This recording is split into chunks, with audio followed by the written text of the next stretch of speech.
Hello, it's Tasha here with Tasha Talks to Teens. And I don't know about other people, but I kind of wonder, are you feeling a little burnt out these days? Kind of grouchier than normal, not having as much motivation or energy to do things, feeling like you're living in Groundhog Day and life is just a drag.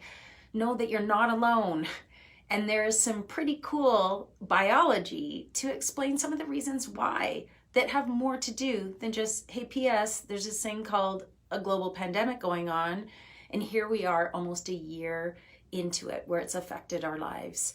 And so know that we are hardwired for survival. And it goes back to like living at a time when we would have been attacked by saber-toothed tigers as cave people, and even more modern day responses to stress. So typically in a perfect world, if something scary is coming upon us, where, a car is screeching to a halt, it's almost going to squish us as we cross a crosswalk, someone's like dog chases after us, they think that we're, a meal. We have an acute stress response. It's really cool how our body works. So our brain, our limbic system, kind of the further back part of our brain that's hardwired just like all animals are to keep us safe in a split second. It sends a cascade of neurochemicals that change our hormone levels and all the systems of our body in a split second. So we have adrenaline and cortisol running through our brain and body. We've got our heart rate increasing. Our stomach stops digesting because it doesn't really need to do that if we're going to be someone's lunch or need to escape danger. Our immune system goes down because we don't really need to be worrying about that at this point. We have blood that's being pumped to our major muscles so that we can run away if we need to or fight if we need to. And all of these things happen automatically. We don't have to think about it. And in the greatest scenario, we have this, here's my lovely little diagram, a stress response. All those brain and body things start to happen to us so that we're preparing our body to either fight if we have to like lean in to keep ourselves safe, or get the heck out of there, flight.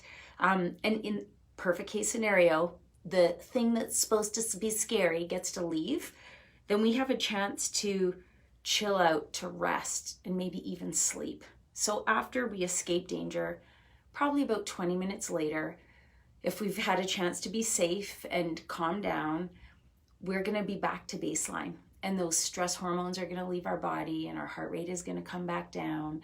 Our immunity is going to kick back in. We're going to start digesting our grilled cheese sandwich that we had for lunch and get ready for whatever comes next.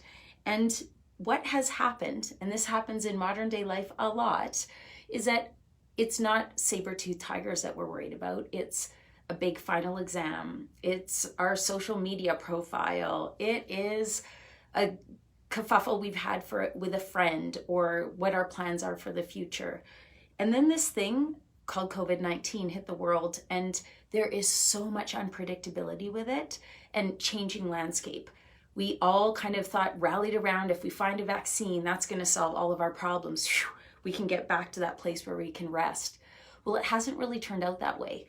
So we're actually like, yay, there's a vaccine, but now it's how do we distribute it and disseminate it through the population so that we can actually have life go back to normal. And it's going to take months and maybe years to get to that place. And so where we are right now in our world, we still have our exams, we're still having conflicts with friends and wondering about our future and possible financial issues and all that stuff. But there's this sort of overriding sort of chronic stress that's kind of happening for lots of us. And we're not getting a chance to come down to baseline. And it's starting to really weigh on our systems. And so what we've started to see is that it's really having a big impact on people's mental health, their physical health, their hope for the future. But many more people, kids, teenagers, adults, people of all ages, are really showing some signs of this chronic stress is starting to take a toll on me. So what we're seeing is more anxiety, more depression. If you're someone that already has a tendency to kind of hold things in and find control, sometimes what's happened is we've reverted back to old behaviors that we haven't done for a long time, or behaviors that we never did are starting to pop up. So there's a lot more OCD out there. People obsessively washing their hands more with really dry knuckles. Eating disorders have gone up like a ton. We've seen an increase in just people being irritable, being unkind online. And I think what my gut and my worry is that the suicide rate is going to go up as well.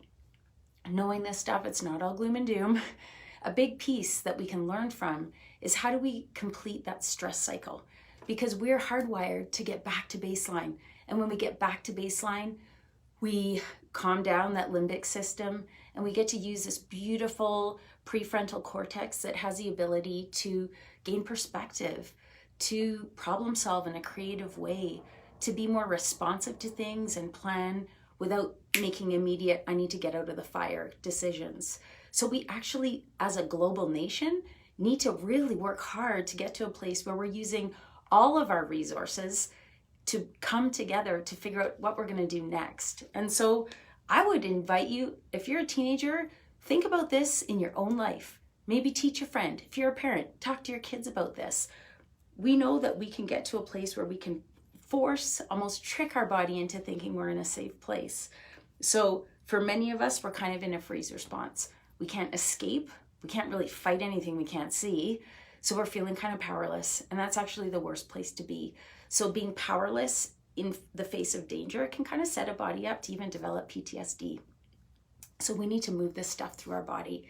And so in the animal world, what an animal does when it escapes danger, if you've ever watched your dog bark at a neighbor and then come back in, they're really cool. They do this thing where they shake their body. And when we shake our body, we're actually shaking some of those neurochemicals and hormones and releasing all that yucky stuff that actually takes our body back to baseline. So weirdly enough, doing some movement each day, and it does not need to be burpees or going to a gym and pumping iron. If that's what you like to do, great. But we can actually give ourselves like a 30-second, a 60-second shake. And I mean it, literal shake. Like wiggling your body, heads, arms, wiggle all around. Give your body a shake, and that's gonna help take down that stress response. Slowing down your breathing. The opposite of what we do if we were escaping danger. So having a slow, steady breath.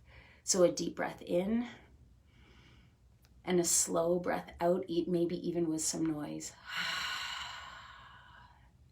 And a deep breath in and a slow breath out with some noise.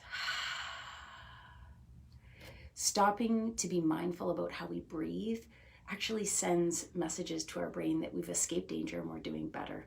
So this would be a Band-Aid, necessary mental health quick fix, is to find a way to move your body periodically each day, be mindful about breathing slowly each day as a way for all of us to get back to that rest and digest place, bring our baseline down so that we can move forward with a little bit more peace and a little bit more accessing our prefrontal cortex, so we can be really creative of how we greet with other people and problem solve as a community.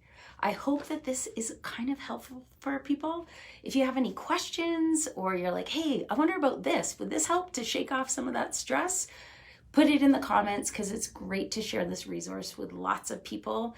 The more that we share what we know is going to be really helpful to navigate some of this unknown territory, we're collectively putting together a bit of a roadmap so that we can come out the other end of this pandemic as a healthier, more sustainable, more equitable and healthy community than maybe we were when we went into this. Until next time, be shaky, be mindful about how you breathe, and most definitely be well. Bye for now.